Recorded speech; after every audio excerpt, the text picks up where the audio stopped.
코골이가 심한 50대 남성입니다. 수면 내시경으로 보니 코골이 환자신가 봐요. 심하게 떨립니다. 코를 골 때 노란색 위액이 갑자기 식도로부터 올라옵니다. 위액이 보이는 거예요, 지금? 위액이 역류하는 모습을 이렇게 노란 내시경적으로. 코까지.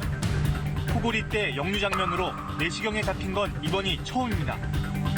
미국 듀크 의대 조사 결과 코골이 같은 수면 무호흡증 환자 가운데 62%에서 위식도 정말 흔하게 볼 수 있는 증상들이거든요. 아, 그래요? 네. 따라서 코골이를 치료하면 위식도 역류 질환도 개선될 수 있습니다.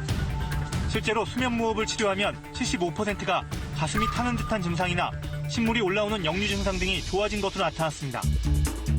아니, 코골이가 심하면 위산이 역류한다는 생각은 저는 사실 오늘 처음 들어서 전혀 생각지 못했던 부분이거든요. 그럴 수 있죠.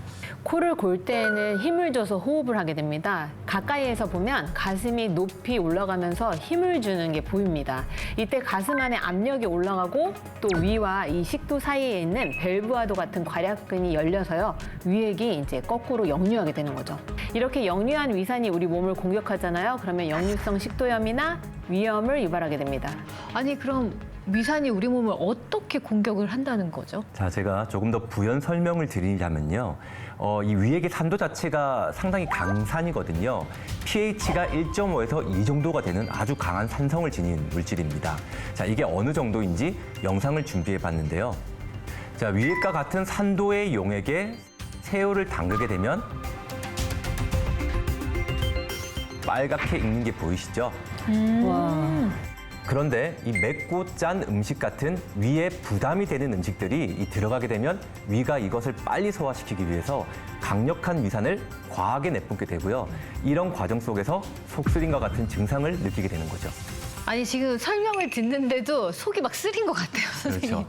근데 사실 이럴 때 찾는 게 제산제잖아요. 아니, 저도 예전에 촬영할 때 아침에 그렇게 속쓰림이 있을 때가 많이 있었어서 사실 많이 먹긴 했거든요. 근데 먹으면 진짜 조금 시간 지나면 가라앉으니까 괜찮아진 거구나라고 생각이 들더라고요. 네, 맞아요. 그리고 앞서서 위산이 과하게 분비되는 원인 중에 하나가 그 위가 부담을 느낄 때라고 했잖아요. 네. 소화제나 항생제라든지 당뇨나 고지혈증, 고혈압 같은 만성질환 약을 장기 복용하는 분들이 많은데요. 네, 이러한 약물 자체가요, 위에 부담을 주고 또 위장장애를 일으키는 원인이 되기도 합니다.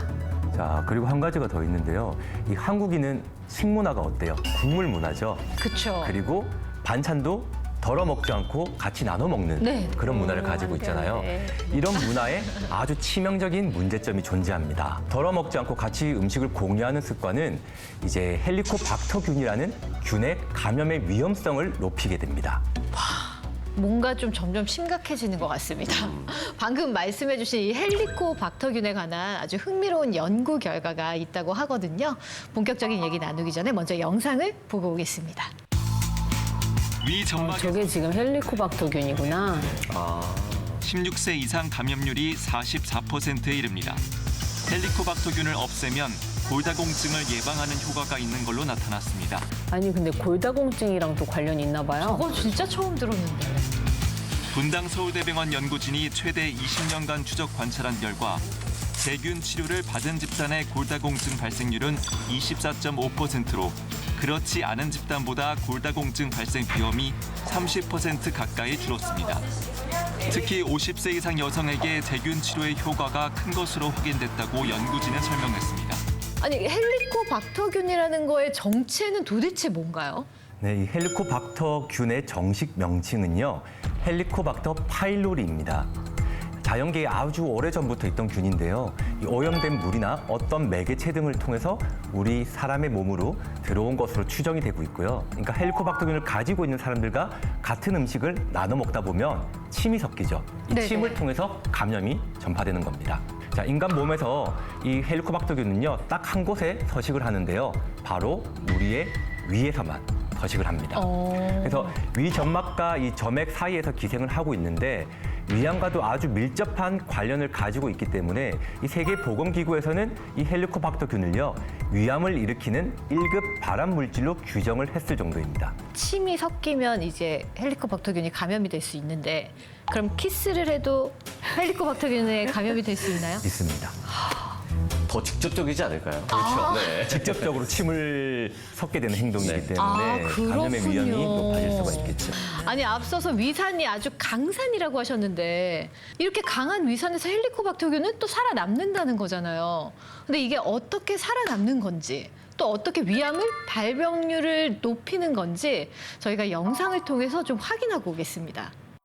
헬리코박터균은 편모를 가진 나선균으로 요산 분해 효소를 갖고 있어 이를 통해 암모니아를 생성. 자신의 주위를 중성에 가깝게 만들어 살아남는다. 위 점막에 침윤한 헬리코박터균은 독성 물질을 분비하고 호중구라는 면역 세포를 위 점막으로 끌어들여 염증 반응을 일으킨다. 이 과정에서 손상된 위 세포가 재생하지 못하면 위벽 손상이 일어나고 위암 발생 위험까지 높이는 것이다. 네, 헬리코박터균에 감염이 되잖아요. 그러면 위암에 걸릴 위험률이 최대 22배까지 높아지는 것으로 알려져 있습니다. 그래서 위암의 씨앗이라고도 불리는데요. 문제는 16세 이상 성인 중에 이 헬리코박터 감염률이 무려 44%에 이른다는 사실입니다. 지금 너무 무섭습니다. 왜냐하면 내시경을 작년에 했어요. 작년에 했는데 헬리코박터균이 나왔거든요. 이 헬리코박터균이 이렇게 위험한 균이라고 하니까 무섭게 다가오네요. 걱정이 되실 수밖에 없겠어요. 네네. 걱정하셔야 됩니다. 헬리코박터균은.